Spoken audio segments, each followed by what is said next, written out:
Mrs. Blake saw a tall, heavy man with dark hair carrying a case and a light overcoat over his arm at Victoria Station. Pointing towards the man, Mrs. Blake asked her husband whether he knew him. Mr. Blake told her that he had never seen that person. He asked his wife whether she wanted to read a newspaper. Mrs. Blake told him that she had read it in the morning. Then Mr. Blake bought a ticket and a magazine for her. She took her seat in a first-class carriage and Mr. Blake left for his office. Mrs. Blake started reading her magazine. Then, just as the train was going to start, the tall, dark man got in. He put his overcoat and case on the luggage rack and sat down facing her. As soon as the train started, he took out a newspaper and began to read.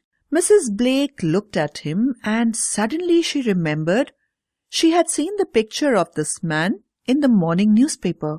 This man had killed someone and police was looking after him.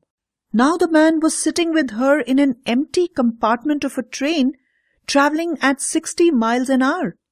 Mrs. Blake was frightened. What ought she to do? She thought of pulling the chain of the train, but she was not sure. Moreover, she thought that if she had tried to pull the chain, the man might harm her.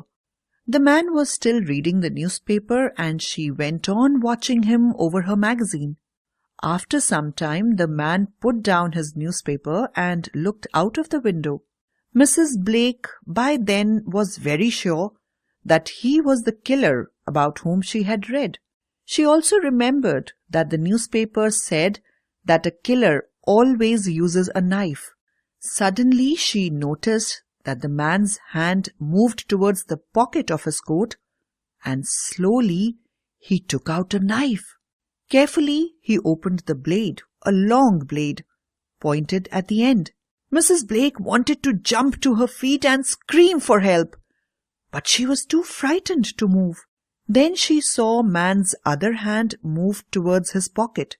Mrs. Blake thought that he was looking for a handkerchief to cover her face so that she could not scream. But the man took out an apple and began to peel it. Mrs. Blake was relieved. But the man then started looking at her. His deep, dark eyes were never moving. Mrs. Blake was sure that now he was going to kill her.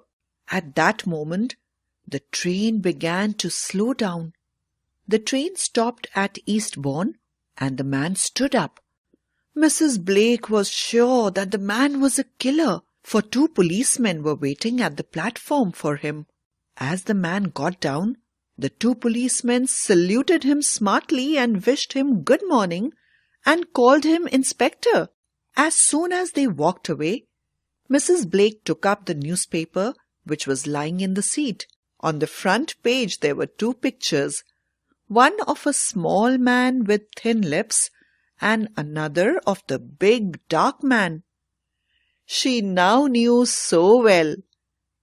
Under the first picture was written Jack, the killer, and under the second was written Inspector Thornton of Scotland Yard in charge of the case.